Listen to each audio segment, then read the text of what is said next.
Remember roughly 4 weeks ago when people were wondering what was wrong with Anthony Macri and his team? Turns out, nothing. We discuss it on today's edition of the Sprint Car Unlimited 90 at 9. Before we get to Macri Motorsports, if you like the content on our YouTube channel, don't forget to hit that subscribe button. You can also check out our daily exclusive content at SprintCarUnlimited.com. It wasn't a good start to the season for Anthony Macri and his team.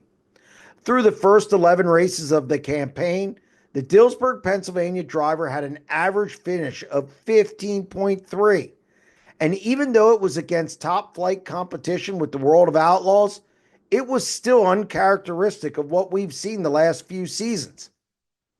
As it turns out, Macri Motorsports was using a car that just wasn't right after being crashed early on in the season.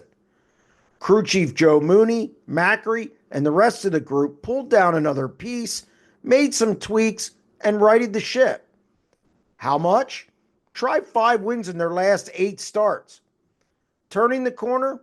Yeah, that's an understatement. It isn't a surprise to me at all. This is what good teams do. I've talked many times about some fans and people in the industry being prisoners of the moment.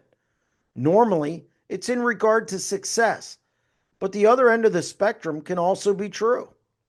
There is an ebb and flow to every season. A year ago, Brad Sweet did the unthinkable by going 35 races without a win.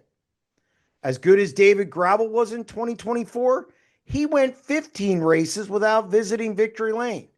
So even the best teams struggle. Remember, winning and performing at a high level isn't easy in this sport. Back to Macri, this team is too good to keep down. After 3 wins last weekend, he now has 5 and is tied with David Gravel for the most in the nation. Does Macri Motorsports need to improve? Sure.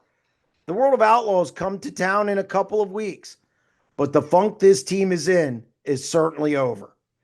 That's going to wrap up this edition of the Sprint Car Unlimited 90 at 9, and we'll be back tomorrow. Stay tuned.